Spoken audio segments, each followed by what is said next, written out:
আপনাদেরকে চিকেন কষার রেসিপি আপনাদের মাঝে শেয়ার করতে চাই। প্রথম দেখতেই পাচ্ছেন চিকেনটাকে আমি পেঁয়াজ মাখিয়ে রেখে দিয়েছি। পুরো এটাকে মশলা দিয়ে ভালো করে মাখাবো। প্রথমে দিয়ে দেবো হলুদ গুঁড়ো,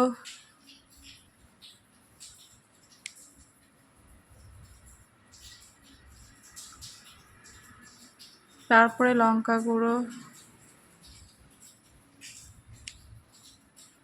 তারপরে দিয়ে দেবো লঙ্কা গুঁড়ো দেওয়ার পরে নুন, আদা রসুন বাটা, পুরো মশলাটাকে মাখাবো।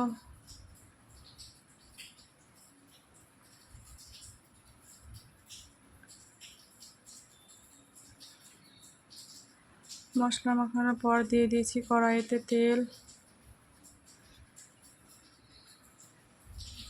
দেওয়ার পরে দেব গোটা জিরে, দারচিনি, লং আর এলাচ। এর মধ্যে দিয়ে দেবো পেঁয়াজ কুচি,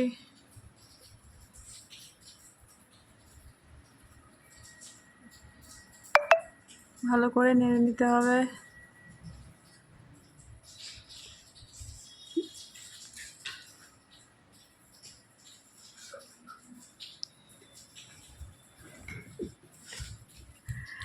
ভালো করে নাড়া হয়ে গেলে দেখতে পাচ্ছেন পেঁয়াজের কালারটা আলাদা হয়ে যাচ্ছে নাড়তে নাড়তে। এরপর দিয়ে দেবো কাশ্মীরি লঙ্কার গুঁড়ো, সানরাইজ মশলা, চিকেন মশলা, জিরে গুঁড়ো,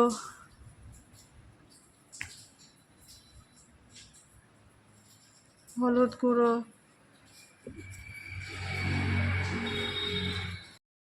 মতো লবণ।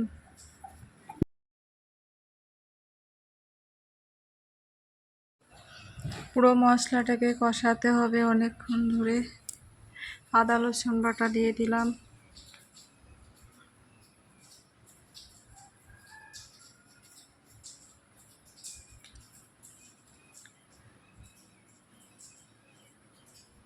আদা রসুন দেওয়ার পরে এবার ভালো করে নাড়তে হবে, নেড়ে নেড়ে মশলাটাকে কষাতে হবে। এর মধ্যে দিয়ে দেবো চিকেনটা, মাখানো চিকেনটা।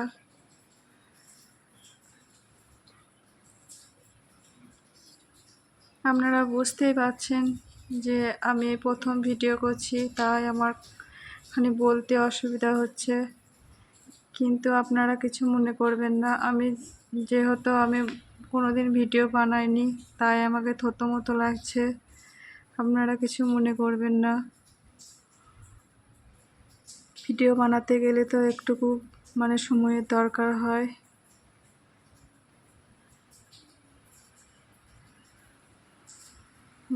এবার 10 মিনিট রেস্টে রেখে দেখতে পাচ্ছ তেল ছেড়ে দিয়েছে।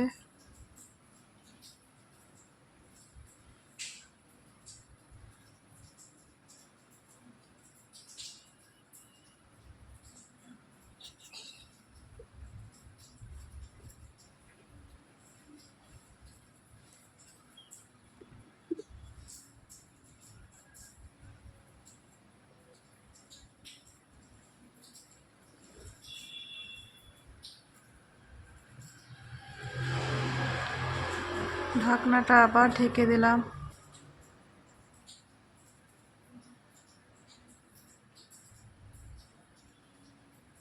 অনেকক্ষণ ধরে মশলা কষাতে হবে।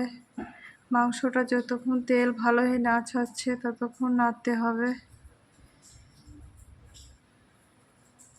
এর মধ্যে দিয়ে দেব